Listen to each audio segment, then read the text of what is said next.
After a hiatus, the IMG Roadmap podcast is back. We are bigger and better than ever before. I want to thank you for listening. I thank you for more than 102,000 downloads. We have listeners on every continent now. I'm so excited. If you love this podcast, do me a favor.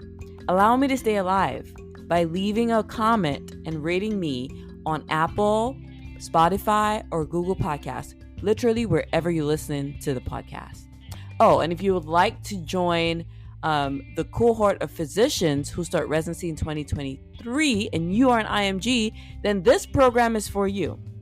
I have my waitlist open currently for the 2022 IMG Roadmap Live program, and you don't want to miss it. So click the link in the show notes.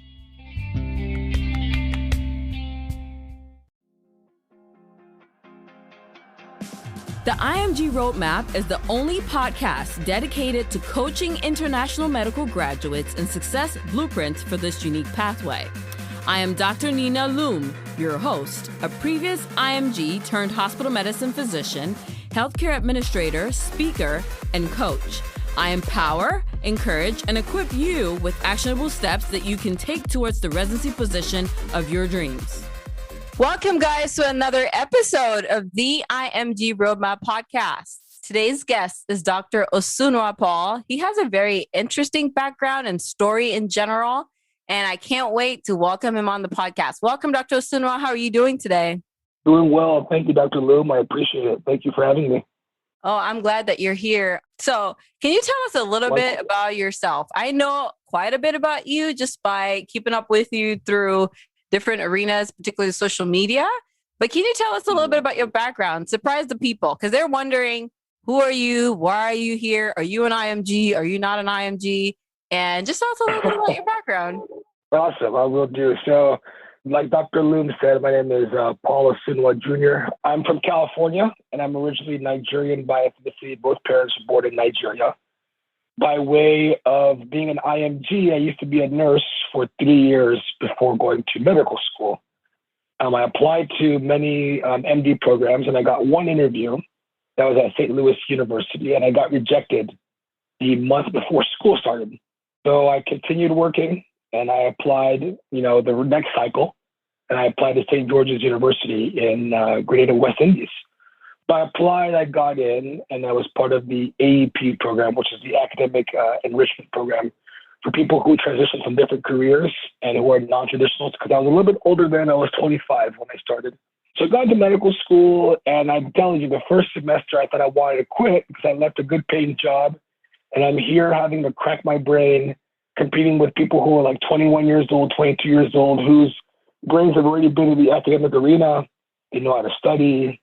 So, I was still trying to perform and be able to get through medical school well, because I always knew I wanted to be an anesthesiologist. Actually, while I was at nursing school, kind of funny enough, and I kind of knew I wanted to do it. I shadowed anesthesiologists, and I knew I wanted to be a doctor second semester to the last in nursing school. So shadowed many doctors. So we're back on the medical school train. So I was in medical school. I ended up becoming the president of the Student Government Association. I ended up, advocating for my class and, fighting for as much points as we needed and faculty discrepancies. Ended up winning the White Coat Award in my last semester on the island. That was my second year. Went into clinicals, performed well on step 1 and step 2. I applied to 136 programs. Being an IMG, it's very hard to match any specialty. And, applying anesthesia, and we were the first cohort of people that didn't have the live interviews because of COVID-19. We had these Zoom interviews. So a lot of the MDs and USDOs were going to, apply multiple programs just like us, because there was no added cost of trying to fly into an area, no hotel costs, no plane costs. So I applied to 136 programs, and I only got 7 interviews, and I was able to match to my number 2 spot. And, that's how it happened. Wow. Thank you so much for sharing that background with us. I mean, I've known about your story, like going from nursing, because you've shared about that before on your social media, like being a nurse and then going to medical school and then leaving from, medical school and having this goal in mind from day one, like you want to be an anesthesiologist and that's what you were going to do, and sort of charting your territory all along the way. And I think something that you said that really stood out to me was you knew you wanted to do anesthesia while you were in nursing school. And so even when you got that first rejection from the US medical school, you still found another path. And when you went on that new path, you still kept it as your number one choice and you worked toward it. You started shadowing doctors. So it sounds like you were sowing your seeds way early on in your process. And I think that's something that really stood out when you were talking, because I was like, a lot of times IMGs don't realize, like, you just don't like spring up out of nowhere wanting to do something. You start planting seeds from day one. Like even before the opportunity comes for like in your face, you start creating opportunities around that so that you're consistently being informed about the thing that you're seeking to do. Yeah. I really thought that was very brilliant. You also mentioned your involvement in like the student organizations, the student body. How was that of any advantage to you? So going in, before medical school, I was a parish secretary for my church. Being in nursing, you have to be able to collaborate with doctors, with pharmacy, with different entities in the hospital. So I already had that leadership skill, and having another job before going to medical school already primed me for leadership in medical school. And that leadership role I took on in medical school was an advantage because, being the president of the Student Government Association, I would have contact with the dean a lot. I would have contact with, academic vigilantes. I would have contact with professors and trying to organize our course load and what is fair and what should be dispensed on 10 tests and, if there should be a curve. So actually being involved in that, I was able to kind of lead my class and kind of lead them to be successful, because when you have 1,000 students on the island and you have one professor, right? And that's one professor per subject matter, or you have multiple, but you have one head professor per subject matter, trying to dispense not only academic information, but like the schema of how a test is going to go. That professor will be bombarded and not adequately give information to the whole class. But where the student government stepped in, it was like a tier process. You had president, vice president, and each term had their own individual class coordinators. And below that was like academic coordinator, there was judicial coordinator for like, campus issues. So it was a tiered process. So, students won't be left out of the loop. So it kind of, the students had to have another student's back. So we were kind of the gatekeepers. So really helped being a student advocate to make sure that people who were going to be lost in the system weren't going to be lost, because the population load on campus was too high for administration to keep a handle of. Oh, that makes sense. That makes a lot of sense. So it was almost like a professional career building experience as well in leadership. It's how you were able to leverage it.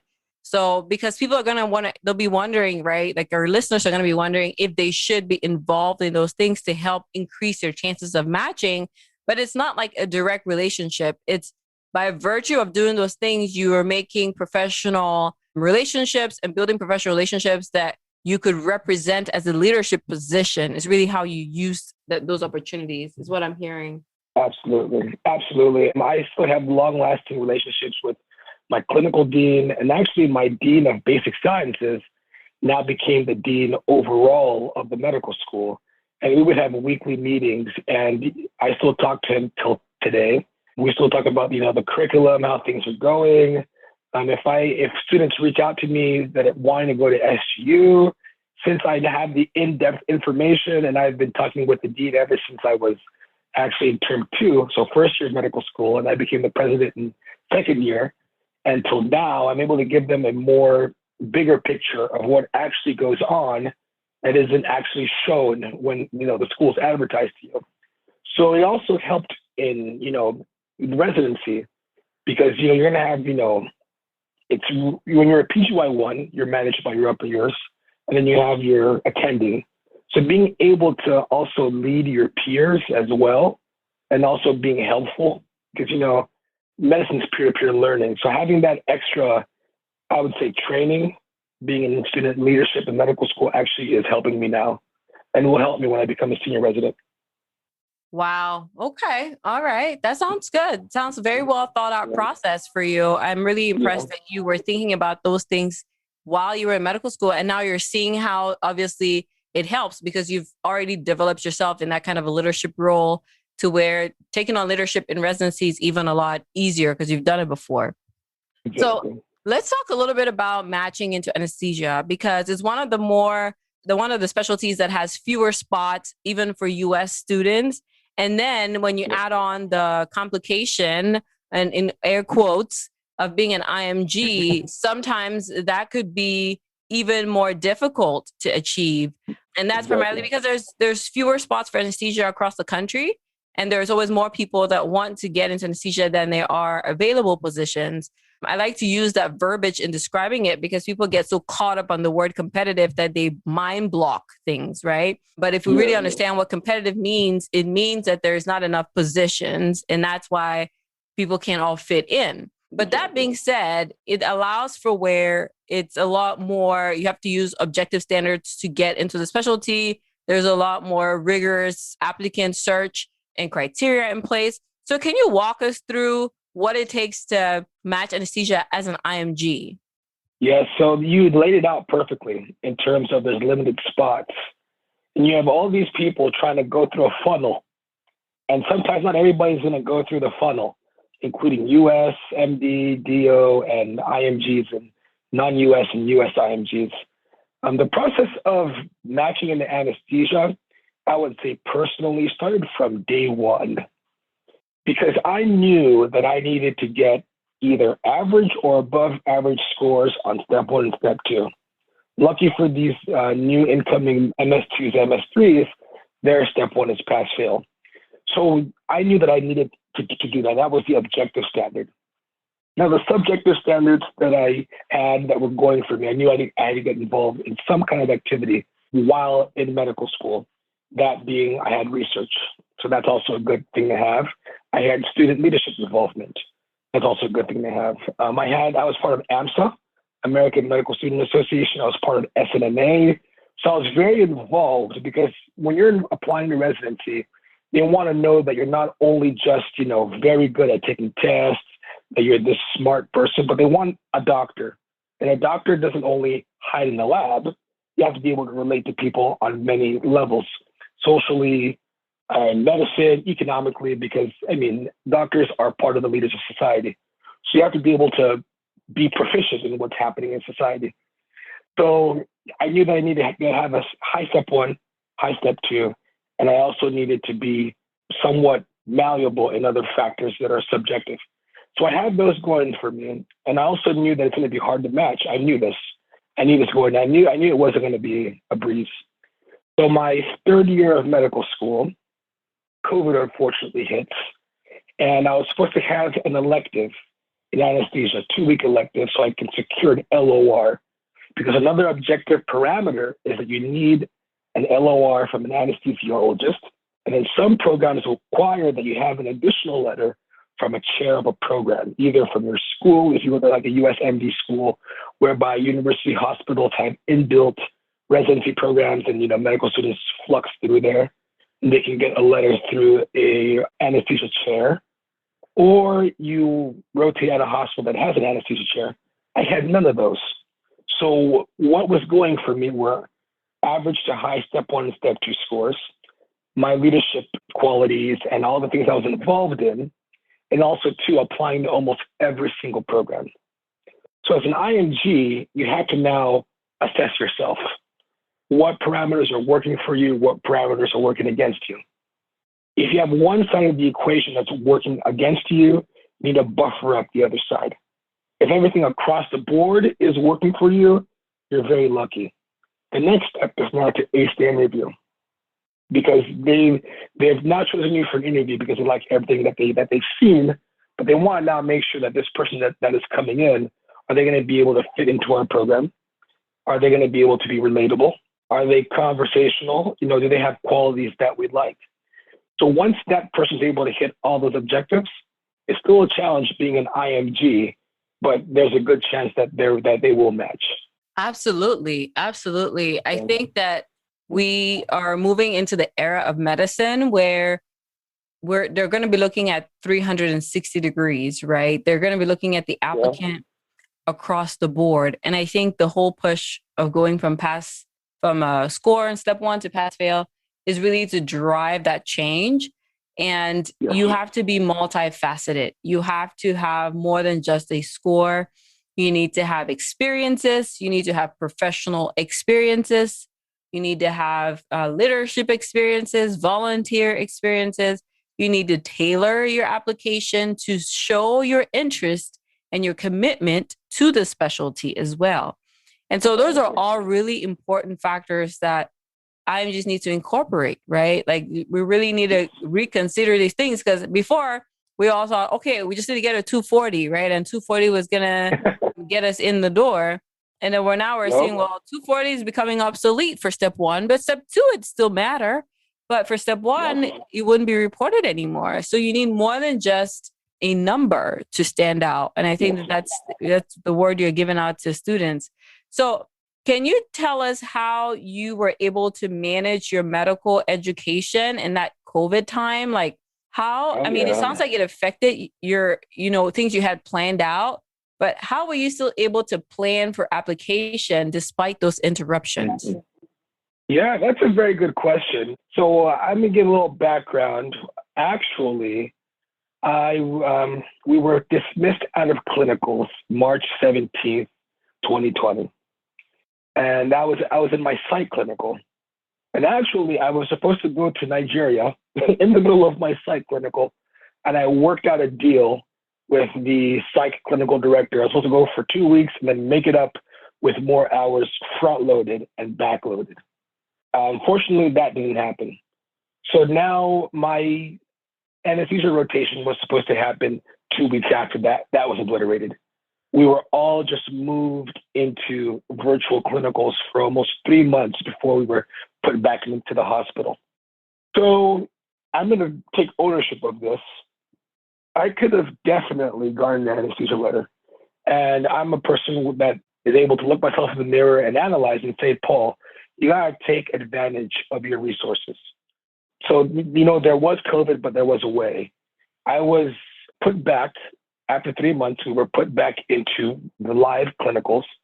And while the pandemic was going on, actually, while we were virtual, being an ICU nurse, I was able to pick up shifts because the hospitals were in high demand of nurses and we had a surge. So I ended up picking PRN. So a PRN meaning like as needed shifts in the ICU at USC Vertigo Hills in Glendale, California. Started picking up shifts there. And I could have networked with anesthesiologists there, which I did. I actually shadowed some cases. But I could have networked a way whereby I was able to pick up an LOR, and it could have worked out. Also, we began surgery right after that. And I could have also networked there to pick up an LOR from an anesthesiologist in between cases and probably come in extra shifts on the weekends to work with a particular anesthesiologist. So what I'm trying to get with that, I didn't take advantage of what was presented to me.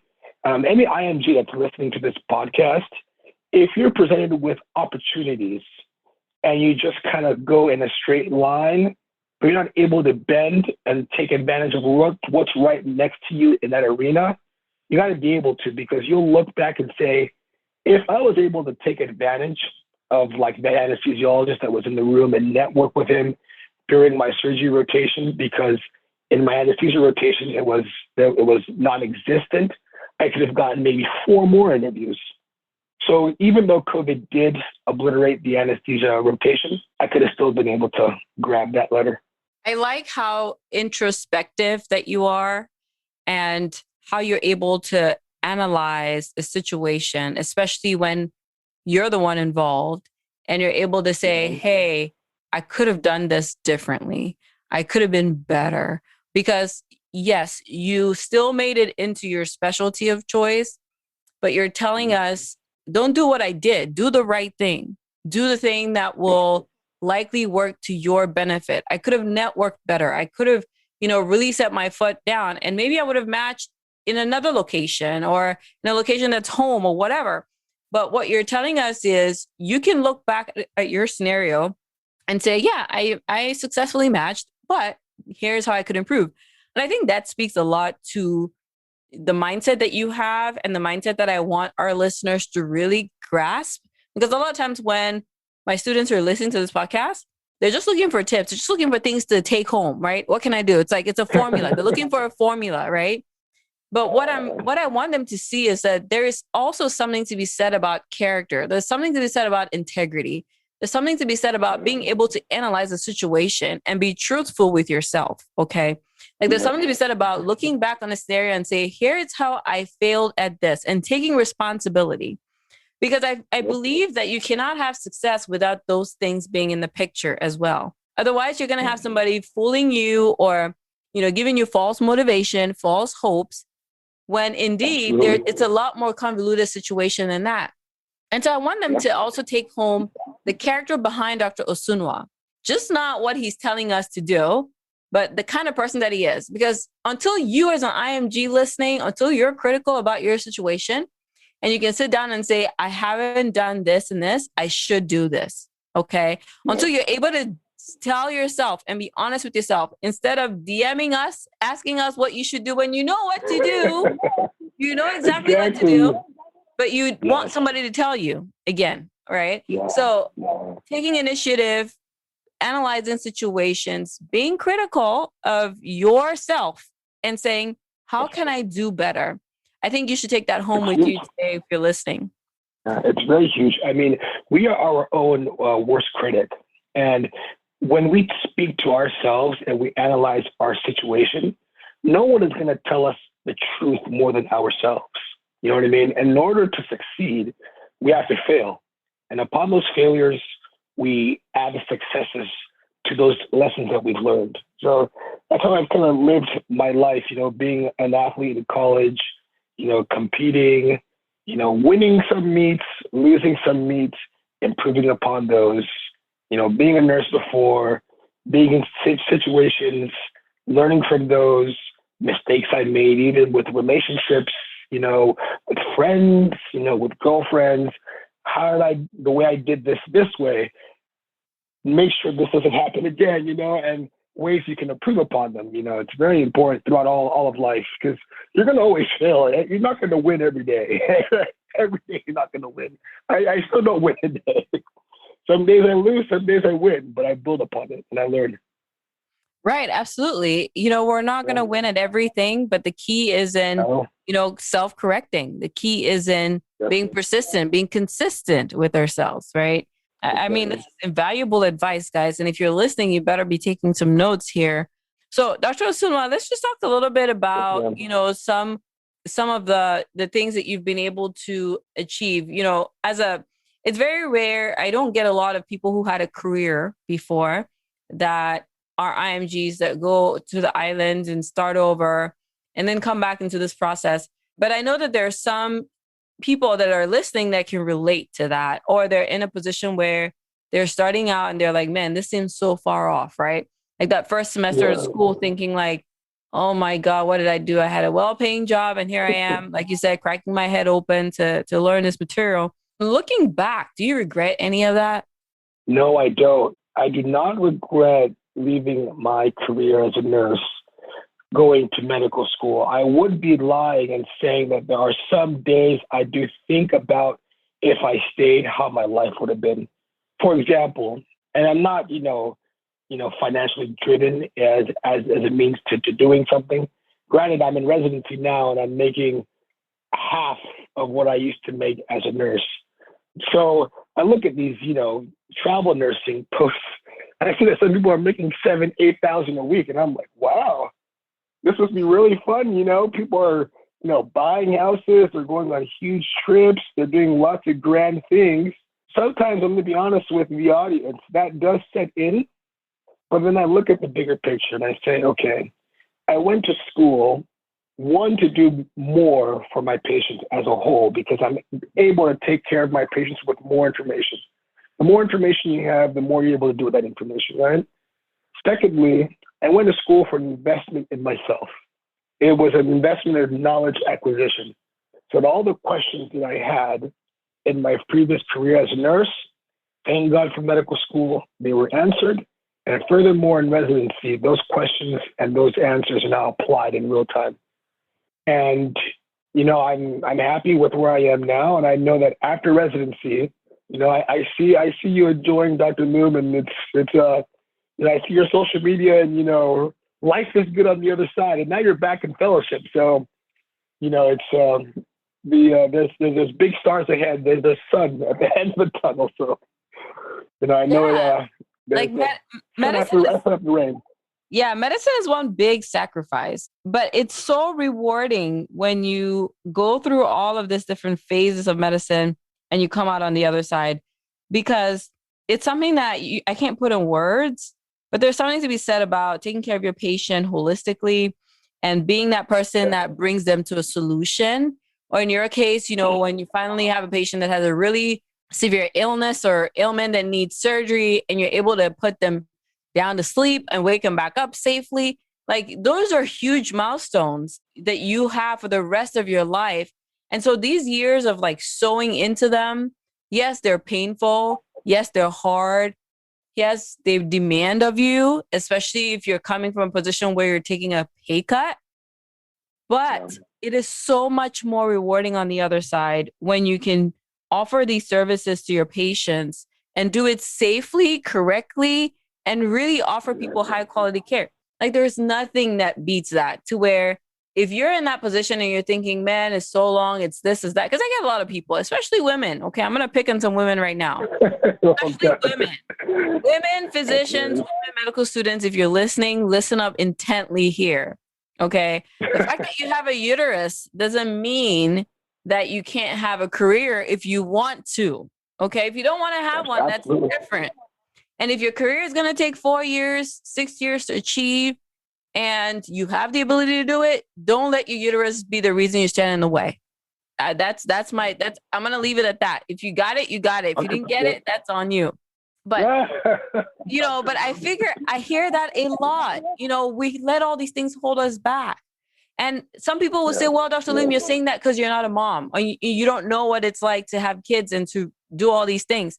Maybe you're right. But I'm just going to tell you right now, if there's a dream in your heart that you want to pursue in medicine, whatever you're forfeiting right now, it could result in way more joy, way more career and personal fulfillment if you actually pursue it.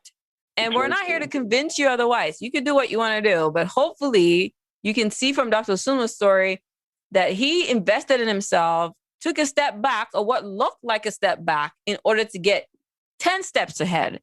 And I hope that encourages somebody else today. I hope so too. Never see the end as a means as not to do something. I mean, just like Dr. Loom said, I went to medical school with someone who was 40 in her second year. She had a kid that was like 3 years younger than me. Wow. So the kid was 23 years old. She had a kid at 17. She came to the island with 2 kids. One was 3, one was 5. Her husband came with her, and they were just trucking along. And now she matched into OBGYN. She's in a 4-year residency, and they're just trucking along. But she's a fighter. Her name is Nina Snowden, just like you. Her name is Nina. Yeah, I know Dr. Snowden. She's been on the show. She's been on the podcast before.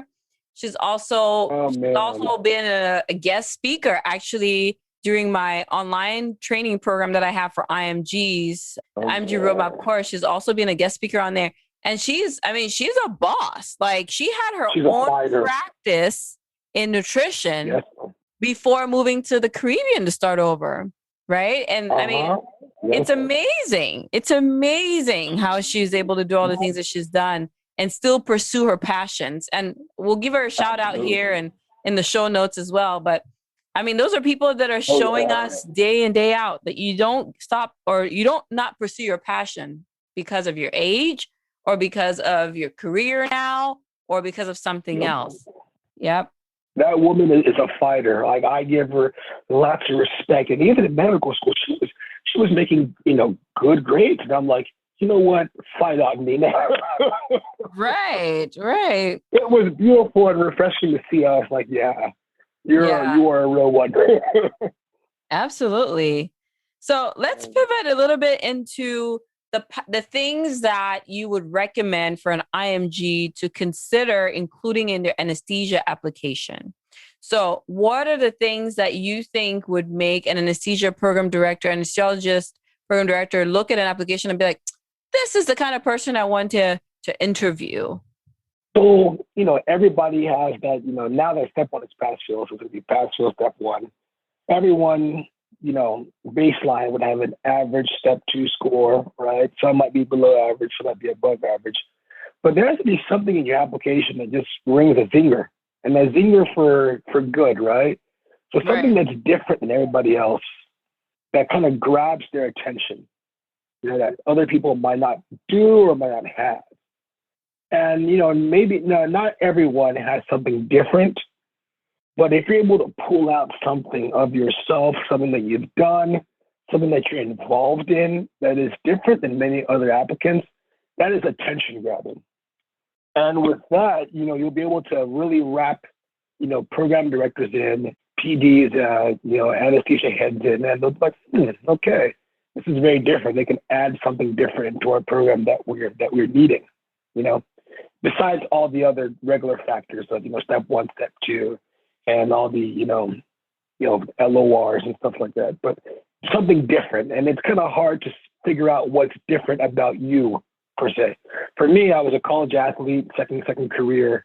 That was different because you don't have many prior college athletes trying to, apply to anesthesia or anything. Usually they're going to PM&R and ER, sports medicine, something like that. Yeah, I totally agree with you. Like usually my students want to know, like, how many experiences do I need? Like clinical rotations, how many letters do I need? Or, what is my personal statement supposed to look like? How long should my ERS application be? And what's considered a valuable experience for the specialty? Do you have any of such tips for us? So I would say for work experience, at least one or two. A lot of people, if you're IMG, right, a lot of people go to medical school at 17, 18 years old, and it's a 6-year program, and they graduate around 22, 23. So a lot of the times their first work experience is when they finally get residency.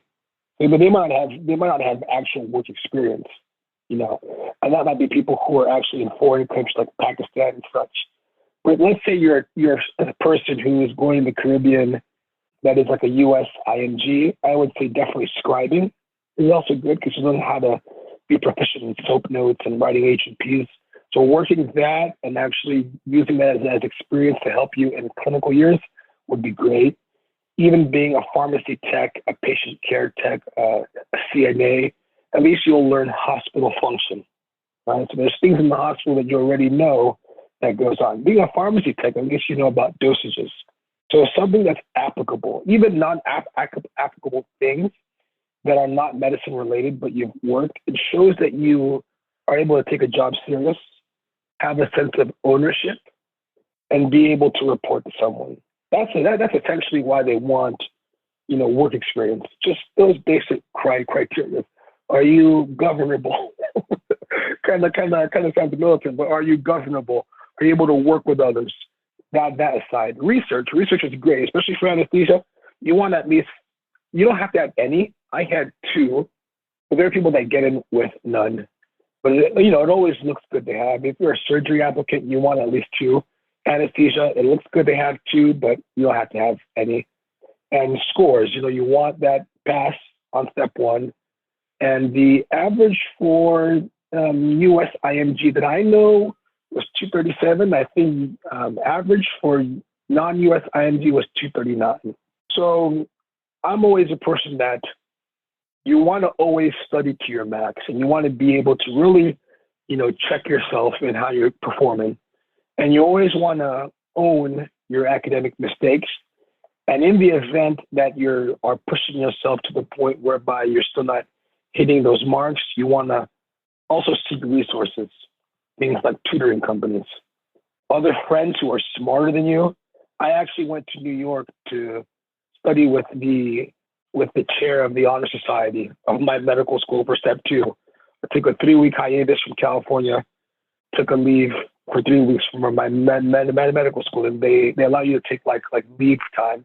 And I went up there to study with them because I knew that okay, Paul, you need someone strong around you to help you with step two. So as long as you're able to maximize those objectives, step one, step two, maximize your subjective, those are things that will really grab the attention of PDs and, get you an interview into a program.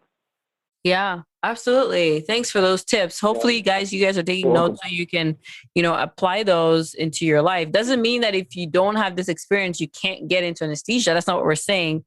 We're just saying that if you're looking for opportunities that you can leverage, those are some that you could consider incorporating into your process.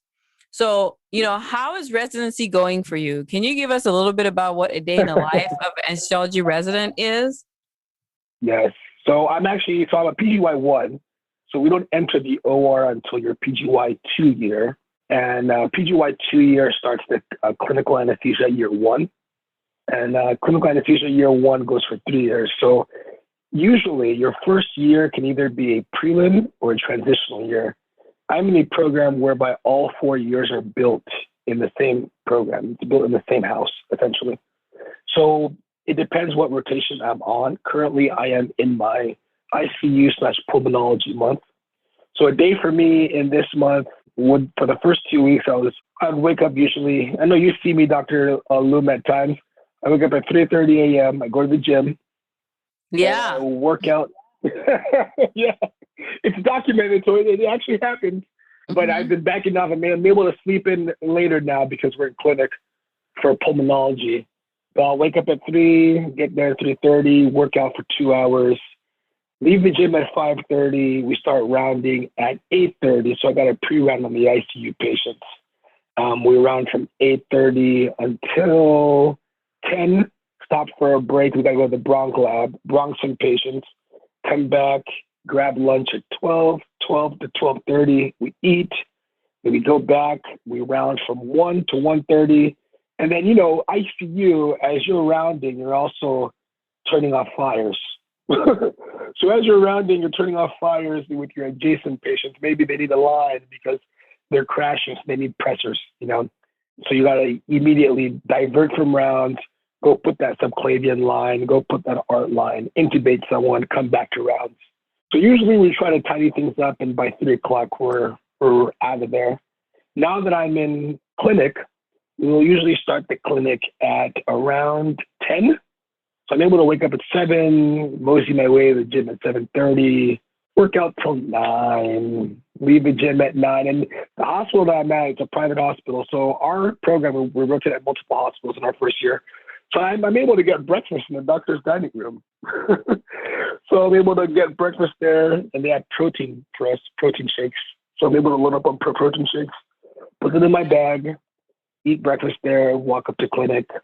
I'll see a lot of patients that have COPD, bronchitis, asthma, idiopathic pulmonary fibrosis, and, learning baseline pulmonary diseases make you a better anesthesiologist because you'll be able to understand and how to read a CT scan. Your mind is not always surgically geared. You'll actually be able to know how to manage a patient. And a lot of people in surgical specialties like ours only know how to manage patients in interval times, not for like a long period of time. So it actually gets your mind able to see a patient as a whole. So I'm really liking this month, and it's going well so far. So that's a day in a regular anesthesiologist, ICU rotation. Now, as a PGY2 in your CA1 year, I can give you a glimpse. You usually get to the hospital by 5. You'll have your cases for the day around 3 or 4 cases. Around 3 cases, sorry. Before the day starts, you will talk to your attending physician about those cases. And you're usually assigned to 2. So if one attending has 2 patients, the other one might have 1. You'll call them the night before. You'll come up with an anesthesia plan. And your plan is tailored to the underlying diagnosis of the patient, what kind of surgery they're going for. So usually in the day, you'll start at 5, OR starts at 7, and then you'll do your cases. And depending upon the staggering or the schedule of the OR, you'll have to relieve, your fellow colleague with breaks. If you're on call, you got to wait for traumas or wait for emergent surgeries. And you'll probably leave like at 5 p.m. and then the same cycle again for the next day. You have a list of patients that you're going to do for the next day. You have to call your attending physician, and you're usually 6 days on, 5 days on with 2 days off. If you're on call and you're there at till 10 o'clock, you have the next day totally off. So it's not like a post-call day whereby you're there till 6 a.m. the next day and then you're off. No, for our program, if you're there till 10 p.m., you automatically get the next day off, which is pretty nice. Yeah. Yeah, that's some intense stuff. But I like that you said something there again, which I'm always about the mindset, right? Like I listen to people and I dive into what they're saying, but you realize that what you're doing now is positioning you for how you practice when you go into the OR. And so even though you're on a palm month or a critical care month, you are also paying attention, because even if it's not your specialty of choice, you're using that because you know that you're going to have patients that you have to put under who are going to have lung diseases. And so you're paying attention, You're sowing some seeds now because it's going to be beneficial for you later on. Guys, that alone shows you the kind of mindset that it takes to succeed, because it tells you this person consistently does things early on, right? Does take action early on that will build them up for their career later on.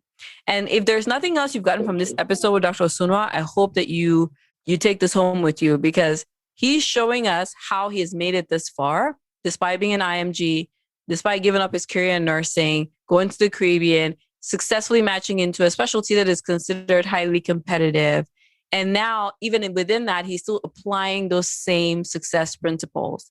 So I hope that you guys are not just listening and looking for tips and tricks, like I say, but you're also learning about how that person made it to where they're at. And he's telling you right now. Dr. Osunwa, it's been a pleasure to have you on the show. Thank you. If an IMG wants to connect with you, how can they reach out to you? Where can they find you? Give us your plug.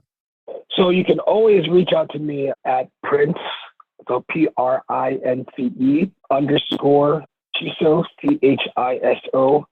You can always ask me questions.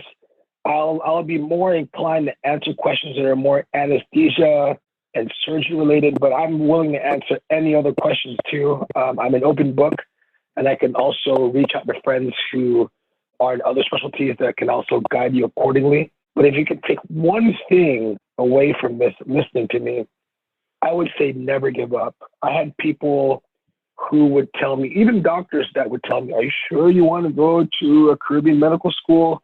I know people that hopped from island to island and never made it. And they would try to sow that seed of doubt in me. I would always say, be realistic with yourself, but also don't hesitate to also believe in yourself and be surprised with what you can do. Always go that extra step to wow yourself, because you'll look back and be like, wow, I actually did it. And yes, you actually did do it. So always keep that in mind.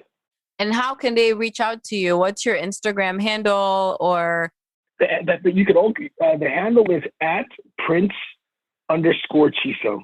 That's the Instagram handle. Okay. You can reach out to me there. That's an easier place to reach out to me. You can also email me as well. I still use my medical school email.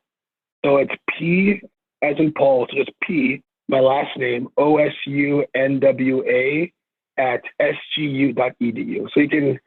So there's two methods you can reach out to me: via Instagram, and that's where I get most of my people that reach out to me for medical school advice and residency advice, because it's more of an easier platform. I don't usually use Facebook for medical school and residency stuff. So just Instagram and email.